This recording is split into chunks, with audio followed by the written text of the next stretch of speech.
Vigilância em saúde, assistência farmacêutica, ciência, tecnologia, inovação em saúde. Está no ar o podcast do projeto Integra. Integra Podcast. A inteligência artificial está cada vez mais treinada para auxiliar na tomada de decisões sobre a sua saúde. É por isso que hoje a gente vai conversar sobre estudos de dados no mundo real e a inteligência artificial na saúde.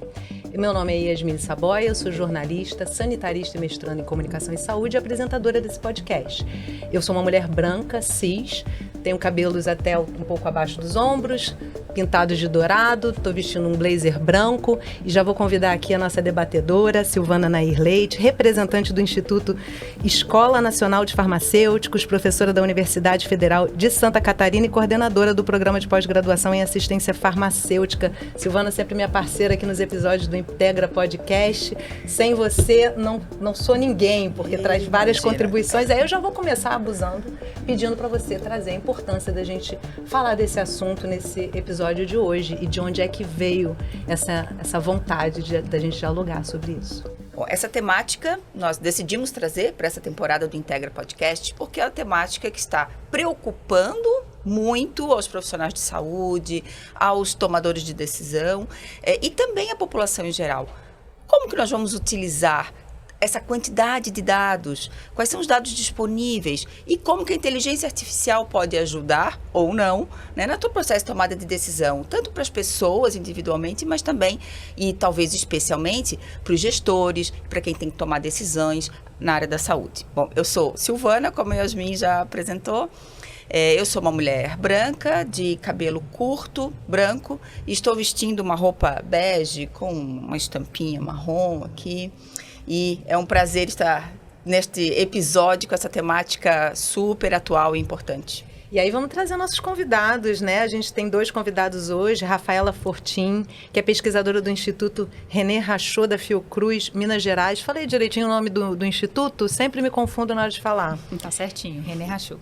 E Sandro Albuquerque, diretor de acesso do paciente e assuntos públicos da Servier Brasil. Que prazer estar com vocês aqui, gente. E aí vou começar com você, Rafaela, pedindo para você fazer a sua autodescrição e falar um pouco da sua relação com os estudos de mundo real. Perfeito. Primeiro quero só dizer que é um prazer enorme estar aqui com todos vocês, discutindo esse tema tão importante. Eu sou uma mulher branca, de olhos e cabelos castanhos, cabelos longos, tenho 44 anos e estou vestindo hoje uma roupa azul marinho. Bom, eu tenho trabalhado como pesquisadora da Fiocruz há quase 20 anos em estudos de mundo real, que são estudos que vão trazer exatamente dados de como a nossa população está sendo tratada, sendo vacinada e o que elas estão gerando de dados com relação a isso. E podemos trabalhar esses dados para que isso se transforme e auxilie na tomada de decisões, como a Simone já trouxe aqui muito bem.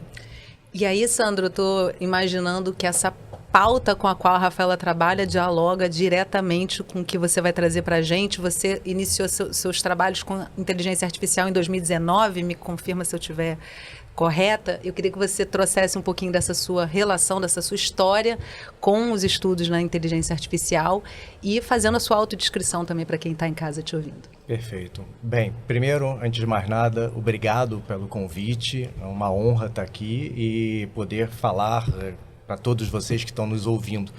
Eu sou Sandro Albuquerque, eu sou moreno, 1,67 m, cabelos castanhos claros, barba ligeiramente por fazer e, como bom tímido, um pouquinho corado de vermelho por estar me autodescrevendo aqui para todos vocês. Já passa. Então, que bom. Mas o que eu acho que é interessante dizer nessa estrada, né, desde 2019, eu comecei a trabalhar dentro da minha área de atuação com algoritmos de suporte à tomada de decisão. E isso, o algoritmo e a IA, o algoritmo é parte, né, da definição da IA, e você tem processos que vão escalando em termos de inteligência e complexidade, mas o fundamental aqui é que nós temos cada vez mais informação para lidar.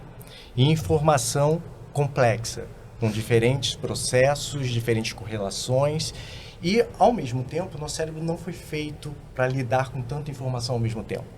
a gente consegue lidar com 5 a 7 níveis de informação simultaneamente. O resto, a gente tende a ignorar. Nosso cérebro bypassa para simplificar a nossa vida. Faz uma seleção, né? Faz uma seleção. E aí, isso traz um grande viés de confirmação, porque ele pega uma amostra muito restrita e extrapola a conclusão para o geral.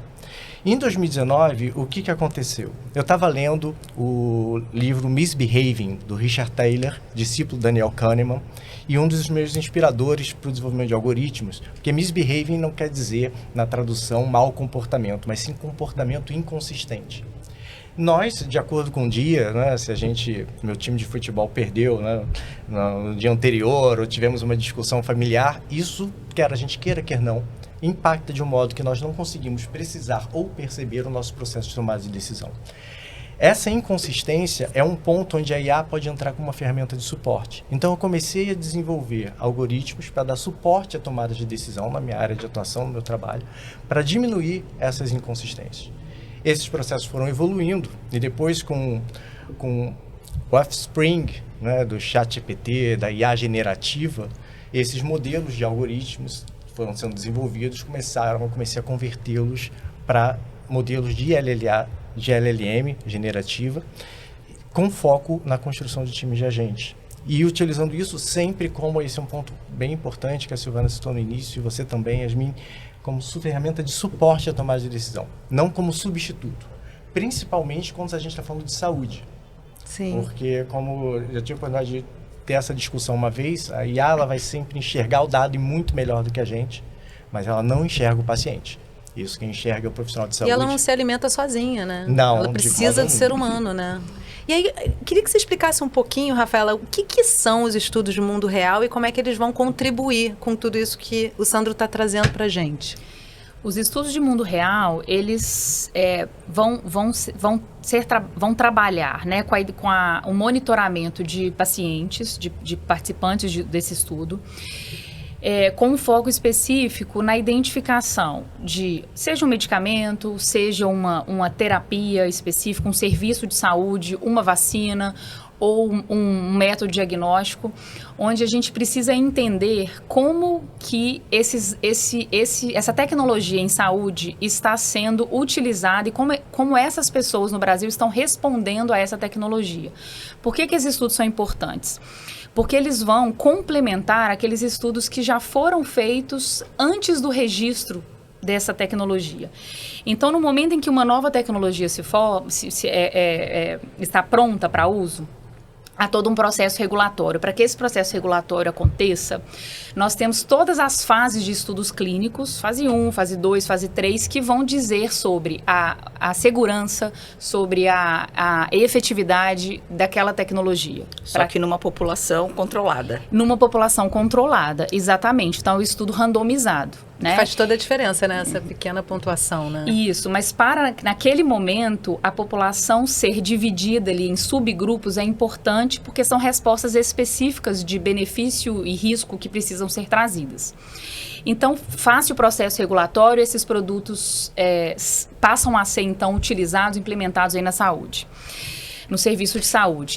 Desculpa, eles colaboram então com uma decisão regulatória, por exemplo? Sim, mas no momento posterior. Então, depois que a tomada de decisão regulatória é feita, esse produto está no mercado, ele está sendo usado pela nossa população. Então, entram esses estudos de mundo real. Então, nós vamos fazer perguntas específicas, mas sempre tentando buscar a segurança está mantida, tem algum ponto de identificação que nós precisamos fazer.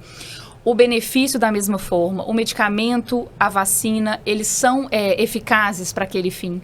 Então, são perguntas específicas que a gente precisa fazer, mas aqui nesse estudo, a população já não está mais subdividida, a gente vai pegar toda a população, então são dados que vêm de hospitais, são dados que vêm de clínicas, são dados que vêm da própria rede do SUS, são dados que vêm de estudos que vêm a partir de um centro de pesquisa, como a própria Fiocruz, por exemplo, que são esses estudos, por exemplo, que eu coordeno.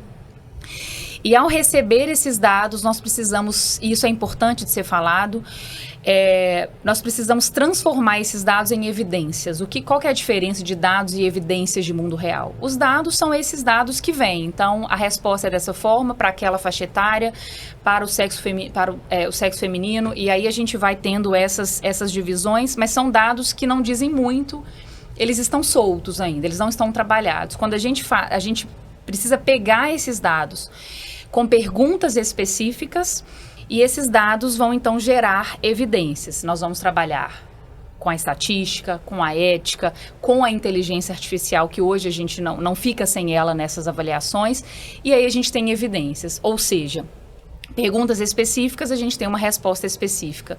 E isso é retornado aos reguladores ou aos gestores de saúde. Então, Anvisa, Ministério da Saúde, secretarias.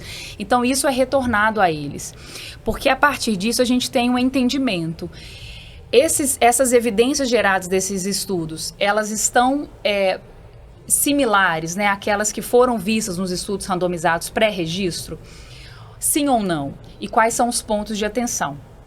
E aí, a partir desses estudos de mundo real, a gente tem ainda uma outra forma de colaborar com essas decisões iniciais, que são com uma ampliação de uma faixa etária que pode receber aquela medicação, ou aquela vacina, ou aquele diagnóstico, ou uma determinada um subgrupo ali específico que tem, por exemplo, uma comorbidade ou algo assim, uma atenção especial, que precisa de uma atenção especial ou que não deve receber. Então, isso tudo retorna para que novas decisões sempre atualizadas sejam tomadas. Eu acho que o mais interessante é que quando a gente fala de mundo real, a população atingida, os dados são de uma população que não é aquela bem delimitada. Então, sempre vai ter uma prescrição para pacientes com muitas morbidades, né?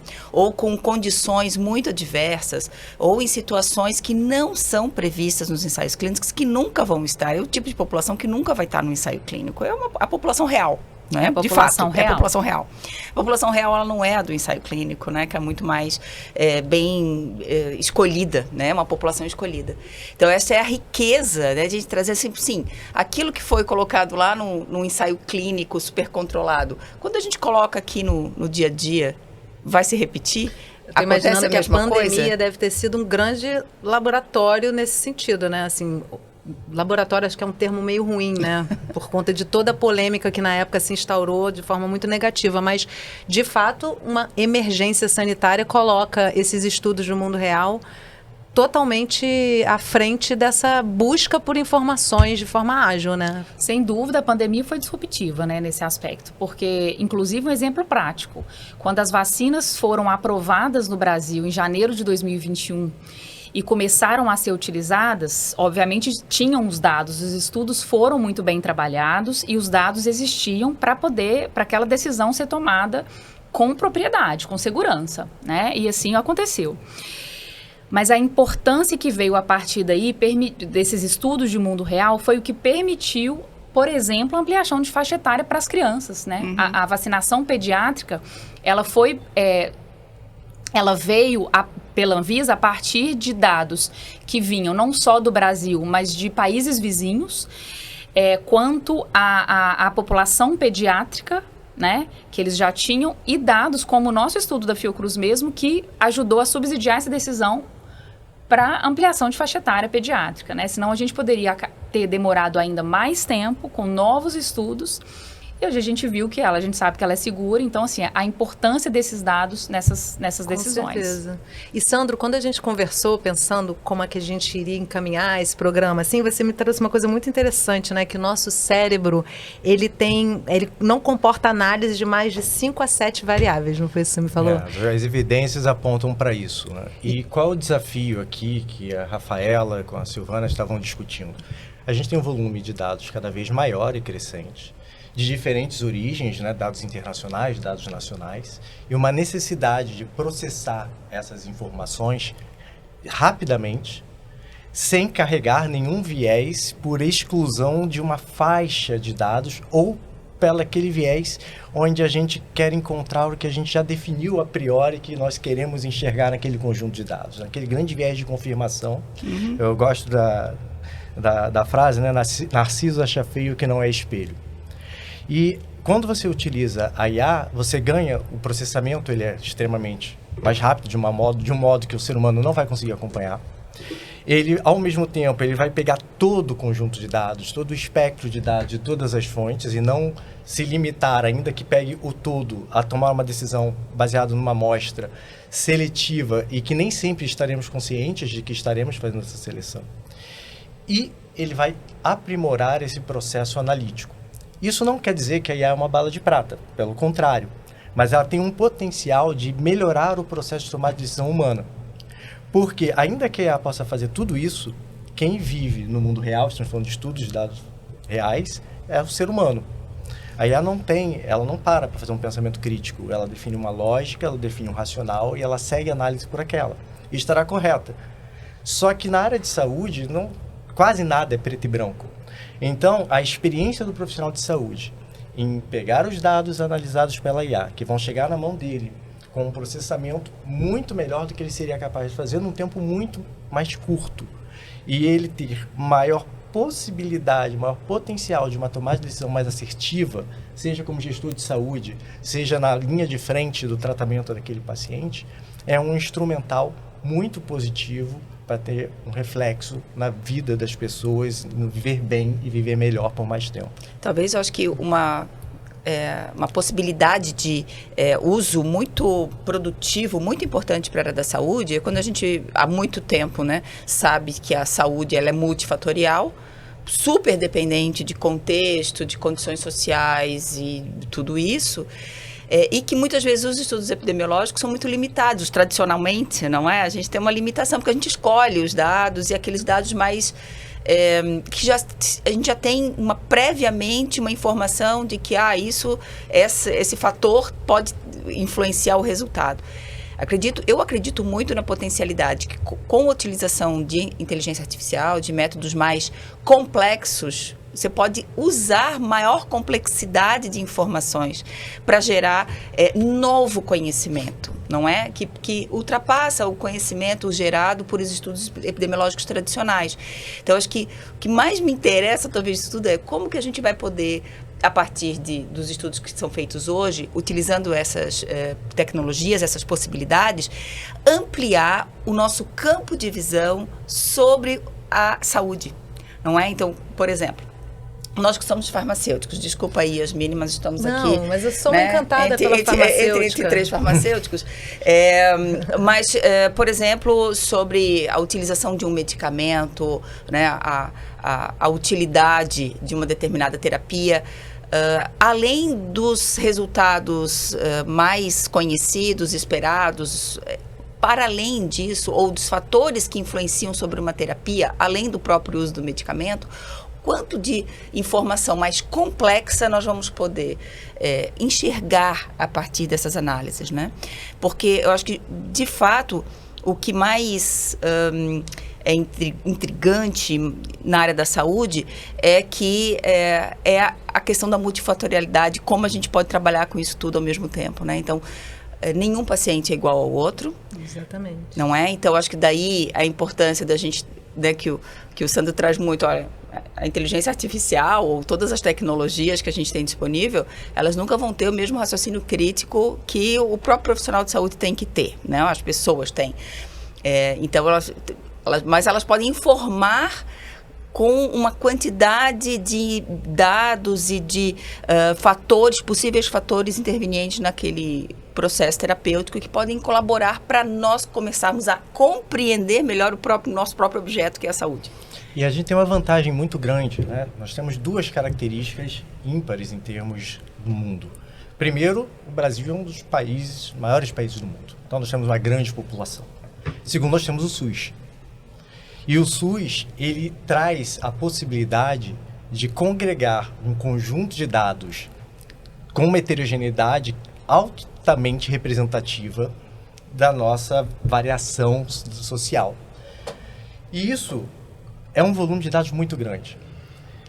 Esses dados, eles sendo tratados, né, para que haja algum grau de padronização, ainda que imperfeita, como o conjunto é muito grande, a gente cai na lei dos grandes números. o que elimina distorções pelo excesso de dados que nós temos.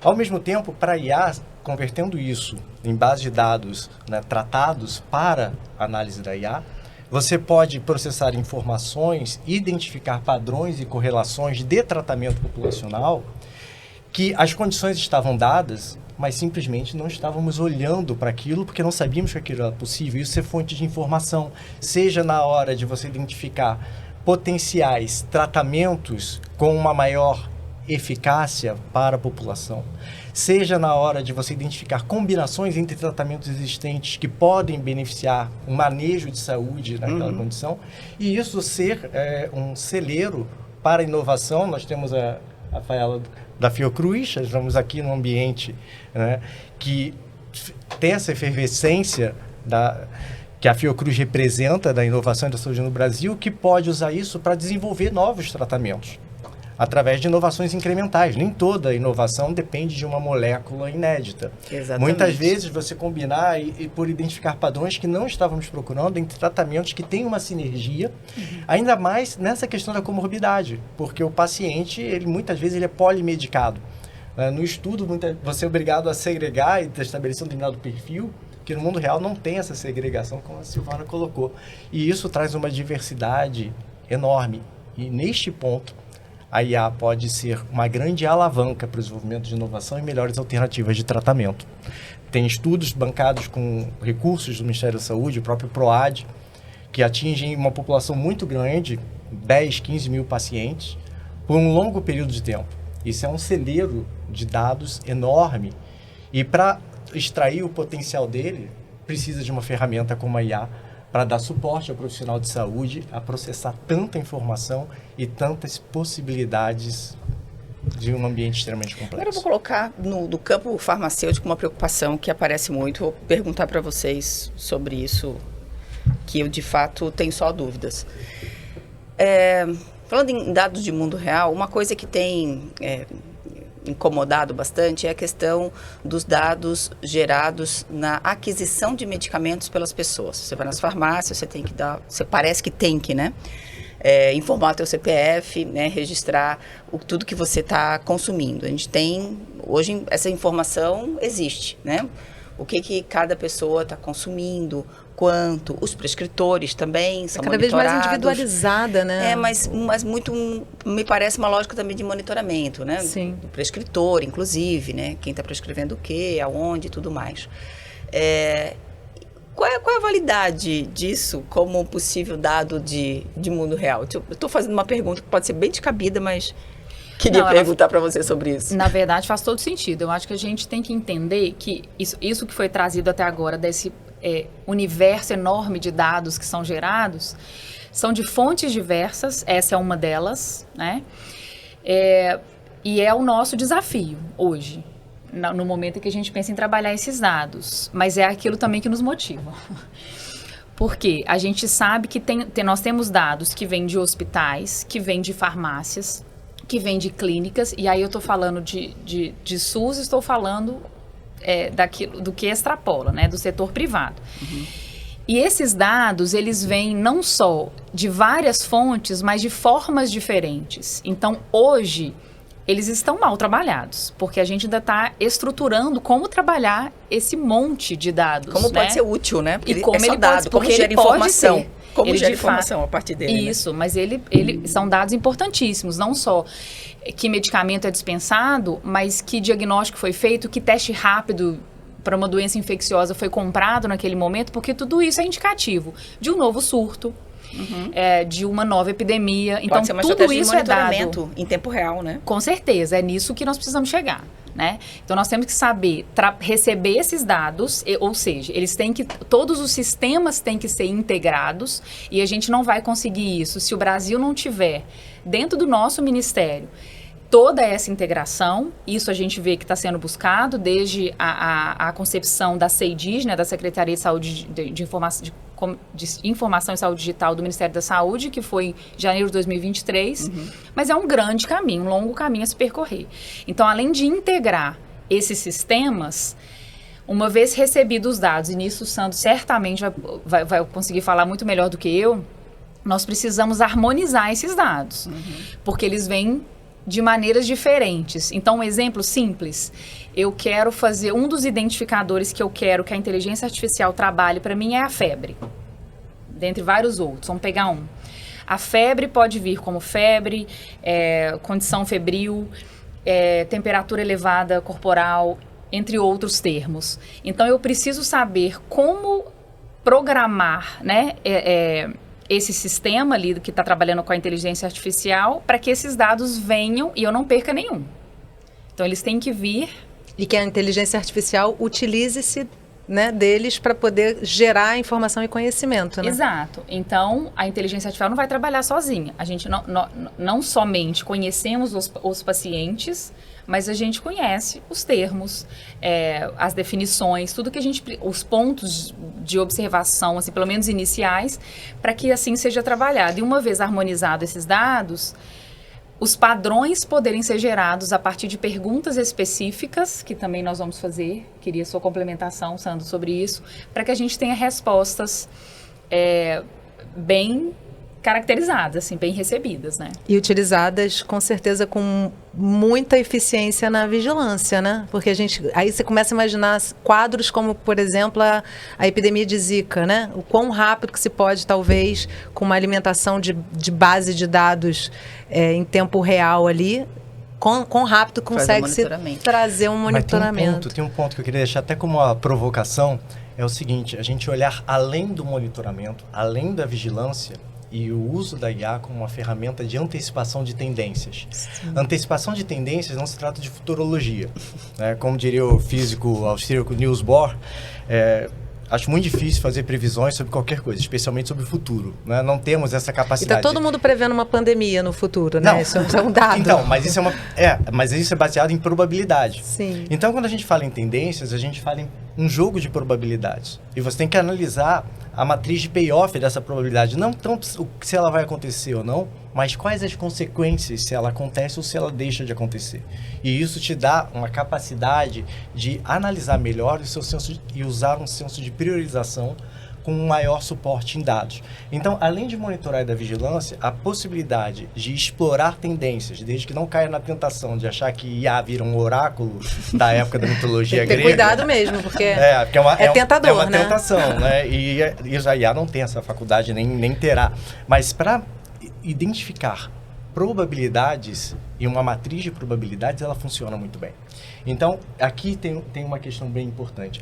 E a outra questão importante, quando você tem dentro desse desafio, né, dos dados completamente heterogêneos, afinal, o SUS é um grande celeiro, né, e agregador de dados, é um grande, eu não queria usar um anglicismo assets, né, mas é um grande valor da sociedade brasileira, mas traz esse desafio da heterogeneidade, né, como se reporta o dado entre diferentes hospitais e mesmo intra-hospital, entre os diferentes profissionais de saúde. Entretanto, com o Ministério da Saúde, né? E ainda tem alguém fundamental. Que está lá, o Ministério da Saúde, que é responsável por fazer com que esses dados se integrem de alguma maneira, para que eles possam ser úteis para a tomada de decisão. Só que a IA, o que eu tenho visto na minha experiência nesses últimos anos, ela aprende com uma capacidade muito grande. A gente tem uma tendência de avaliar o seguinte, olha, não, a situação agora vai se perpetuar para o futuro. E não vai. O tempo para a IA é muito mais rápido do que o nosso tempo cronológico. Então, ela evolui com uma velocidade muito grande. E isso significa que ela, com um conjunto de dados do tamanho do que nós temos capacidade de prover para ela, ela vai aprender e vai diminuir essas variações pelo próprio aprendizado de máquina. Isso vai trazer uma grande vantagem para esse processo analítico. Feito é melhor do que perfeito. Uma IA, ela não precisa sair do zero e atingir 100% para que ela seja melhor orientadora para o processo de tomada de decisão. Se ela for utilizada e ela melhorar em 20% a 30% a nossa decisão de gestão de saúde, de inovações incrementais que vamos desenvolver para oferecer para a população, ou mesmo algoritmos de tratamento, né, dentro de uma determinada condição de saúde, ela já cumpriu o seu papel, porque ela vai dar esse salto de 20%, depois ela vai dar 20% sobre esses 20%. E esse efeito base progressivo vai resultar ao longo do tempo de uma melhora exponencial da saúde. Agora você falou uma coisa que preocupa bastante, que é a história do aprendizado, né? O aprendizado, ele é útil a partir de que a alimentação seja E de que treinamento, né, também. Não tem uma preocupação a esse respeito? Existe uma preocupação grande a esse respeito. Porque, por exemplo, a gente pode dizer assim, a gente escolhe as informações, os dados e tal. Antigamente, quando se fazia cálculos estatísticos nos estudos, a gente costumava, antigamente, ontem, semana passada, a gente costumava, né, a gente costuma ter essa preocupação de que a gente pode juntar dados e fatores e chegar a fatores de correlação que, na verdade, não tem nada a ver, que são falsos, porque não fazem sentido, na verdade. Então, estatisticamente, parece que faz muito sentido, mas não faz sentido nenhum. Isso também não é uma preocupação, no caso da inteligência artificial, de juntar alhos com bugalhos, então, por exemplo? Isso não é novo, né? Tem um site que eu adoro, que é Spurious Correlations. Ele mostra que cada vez que o Nicolas Cage lança um filme, acho que o número de afogamentos em piscinas no estado do Maine dos Estados Unidos aumenta em 30%, com uma confiança estatística de 99%. Tá? Então, tem altas correlações estatísticas relacionadas ao consumo de manteiga e número de foguetes lançados pela NASA, que, embora estatisticamente sejam válidos, eu acredito que não façam muito sentido. E aí entra o ponto. Né? Uma coisa é a análise do dado, a outra coisa é o pensamento crítico humano. Eu volto nele aqui. Quanto os humanos continuam sendo essenciais. E a experiência, que bom quilometragem, que a gente ainda tem essa vaga aí. Quilômetros rodados fazem diferença. Por quê? Porque a gente aprende com a experiência no mundo real. A IA não vai ter isso, ela depende de nós. É a nossa experiência no mundo real. É a nossa experiência no mundo real, que é onde o paciente vive, né? Que é onde está o SUS, onde estão os hospitais. Onde todos nós vivemos, exatamente. Né? E isso não cabe em planilha de Excel, isso não cabe em algoritmo. Então, essa junção de competências diferentes, onde nós não vamos... A IA vai ser imbatível nesse processamento dessa análise. Mas se deixar para ela tomar decisão por nós... Certamente, bem, a gente tem aí o Waze que às vezes coloca as pessoas em situações bem complicadas, né? O que não quer dizer que ele não é útil. Por isso que esse exatamente. pensamento crítico, você ter ciência de que se melhorar, contribuir em 20% do nosso processo, isso já vai ser um grande salto. Avança muito, para o né? sistema de saúde. Agora, essa ideia de que ela informa, mas não toma decisão, é algo que a gente precisa... trazer muito no cotidiano para as pessoas. Se educar também, com essa humildade, todo mundo, né? Acho que nos educar e educar as pessoas no sentido de que é isso, é como o Waze, que você não pode confiar de olho fechado, né? Mas tem que ter senso crítico o tempo todo. Tem que ter senso crítico, né? Eu acho que todas as ferramentas que podem colaborar, ou seja, informar, subsidiar com mais elementos uma tomada de decisão, melhora a tomada de decisão, né? Desde que a informação seja útil e confiável e bem feita, não é? Assim como, acho que é um exemplo muito claro, quando vamos tomar a decisão sobre a incorporação de um medicamento ou de uma tecnologia e a gente se utiliza dos estudos gerados a partir das metodologias de avaliação de tecnologias em saúde. Elas dão, a partir de um modelo escolhido, né, de uma modelagem de estudo, elas dão um determinado resultado, que informa que, olha, sendo esta a realidade, se for esta a realidade, se estes dados forem corretos, os utilizados para fazer o estudo, este aqui é o resultado, que é favorável ou não, né, ou vale a pena ou não utilizar um determinado produto, uma determinada tecnologia. Mas ela só informa, porque tem muito mais a se levar em consideração muito trabalho depois na tomada disso, de decisão, né? que eu acho que é mesmo que acontece com a inteligência artificial. A própria Fiocruz tem um ótimo exemplo disso, Silvana, com um projeto que eu tive a oportunidade, está no começo ainda, mas tipo, de informalmente colaborar, que é um projeto de Farmanguinhos, onde existe um time de agentes de IA que dá suporte à equipe de FAR para a tomada de decisão, mas ela não toma a decisão por si só. Mas ela permite fazer análises mais completas, mais rápidas, e o time vai aprendendo com a equipe humana. E esse processo vai se retroalimentando, trazendo análises que vão evoluindo ao longo do tempo. E isso é um caso bem interessante, que eu tive a oportunidade de acompanhar e discutir algumas vezes, e que já está acontecendo. Só que isso pode ser usado em diferentes searas da área de saúde. Né? Seja na hora, você falou de incorporação de medicamentos, seja na hora de tratamento do paciente ou de uma inovação incremental que vai ser desenvolvida aqui no Brasil, né? Feito com dados de brasileiros e para brasileiros, sensacional isso. E não estamos tão longe disso em termos de capacidade instalada, conhecimento técnico, científico, temos de sobra, na Fiocruz, fora da Fiocruz. No Brasil tem a área acadêmica, científica extremamente capacitada para isso. E a IA vem, talvez, para poder ser a ferramenta que aglutine esses dados, processe, e aí entra a questão da qualidade do dado. Mas eu já vi a IA, normalmente você usa várias IAs, nunca você usa uma IA só dentro de um processo. Mesmo num processo de time de agentes, você tem especializações. Então, eu já vi uma IA fazer uma transcrição de reunião do CoSaúde. E ela conseguiu escrever. Os nomes de medicamentos são muito criativos, né? Os nomes realmente têm uma diversidade enorme. E aí eu já vi, dentro de uma transcrição, ela escreveu o nome do medicamento 7 maneiras diferentes do mesmo medicamento. Isso quando eu parei de contar. Entretanto, quando esse dado foi para uma outra IA especializada em análise farmacêutica, ela conseguiu entender e reverter aquilo do nome do medicamento correto, com mais de 97% de acerto. Essa delimitação, então, é super importante, né? De Exato. você ter E especialização. A especialização e o treinamento. Não é usar a mesma IA para tudo como se fosse uma bala de prata para resolver todos os problemas. Sim. Não, a especialização tal qual acontece conosco, né, como seres humanos. Exatamente. É engraçado, assim, você está trazendo essa pluralidade de IA que eu nunca tinha pensado a respeito disso. Eu acho que a maior parte das pessoas leigas, assim, não pensa nisso. Pensa numa inteligência artificial que vai agregar tudo. Agora, ouvindo vocês, assim, me veio uma dúvida, assim, importante, né? Que a gente está no meio de uma globalização para o bem e para o mal, né? E a pandemia mostrou isso. E como é que se está trabalhando com inteligência artificial e processamento de dados em termos... globalmente, né? Porque a pandemia começa num outro país e a gente tendo essa alimentação de dados, né, por inteligência artificial, a gente está distribuindo isso. Já tem sistemas globais já acontecendo, Sandro? Olha, eu desconheço, tá? Porque isso é mais fácil pessoas que estão inseridas em instituições como a Fiocruz estarem envolvidas nesses processos, Ministério da Saúde, etc., do que um representante da área privada. Mas, certamente, dentro da área privada, é utilizado vários processos de IA para monitorar, mapear, identificar, como eu falei, novas tendências e novas possibilidades, sobretudo onde há um gap, né, de tratamento, uma necessidade médica não atendida de populações específicas. E a medicina está caminhando muito para esse processo personalizado de tratamento. Sim. O problema é que isso traz uma outra questão, né? Que aí falta dados. A gente estava discutindo antes dos desafios da doença rara e dos cânceres raros, né?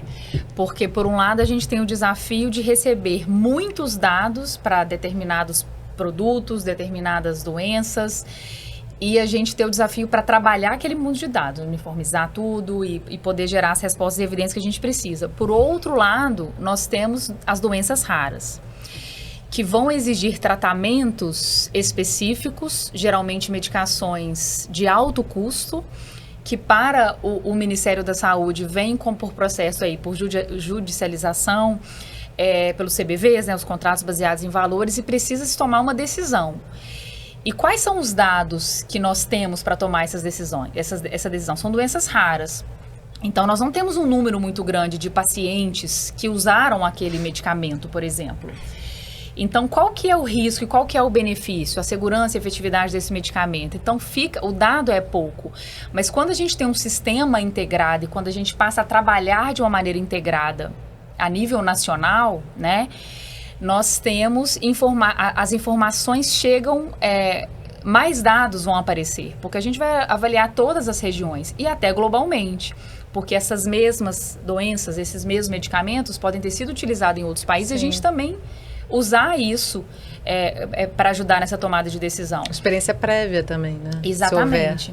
Exatamente. Então, é fundamental pensar nesses dois lados e em como a gente consegue ajudar, e é fato que consegue, né, ajudar nessa tomada de decisão. Eu queria só trazer esse projeto o Sandro falou do projeto da Fiocruz. A gente tem um outro projeto também que não é só da Fiocruz, é junto à Anvisa. Então, é um centro que nós chamamos de Centro de Coordenação Integrada entre Fiocruz e Anvisa, que está junto com o Ministério da Saúde, junto com a EBSER. Então, nós temos parceiros já determinados que vai servir como um piloto para que isso seja depois, passe a ser aí do Ministério da Saúde. Eu acho que esse é é o objetivo, né, da grande gestão de dados, mas que é receber dados que vêm tanto da Rede Nacional, da RNDS, Rede Nacional de Dados em Saúde, do Ministério da Saúde, de hospitais públicos, mas também de hospitais privados, para a gente poder fazer esse tratamento com relação a medicações específicas. Então, foi determinado um projeto que é o piloto, que tem 5 medicações que estão mais vinculadas a doenças raras, para que a gente entregue isso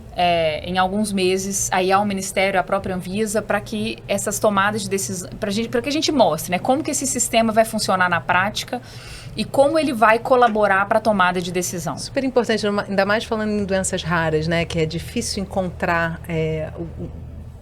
as vivências anteriores.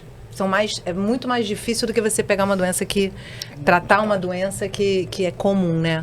Infelizmente, a gente está caminhando aqui para a nossa última rodada e, assim, tanta coisa ficou de fora, né, Silvana? Assim, a gente comentava antes, assim, que a gente tinha aqui 3, 4 páginas de questões super interessantes, mas eu queria convidar vocês, pensando nessa rodada final, trazer como é que vocês percebem a perspectiva do que vem pela frente, né, de desenvolvimento e onde é que está o Brasil nesse contexto, a esfera pública principalmente. Vou começar com você, Rafaela. Eu acho que o mais importante, assim, para finalizar, uma mensagem mais final mesmo, é a importância do Brasil, da gestão de saúde no Brasil, ter a integração dos sistemas.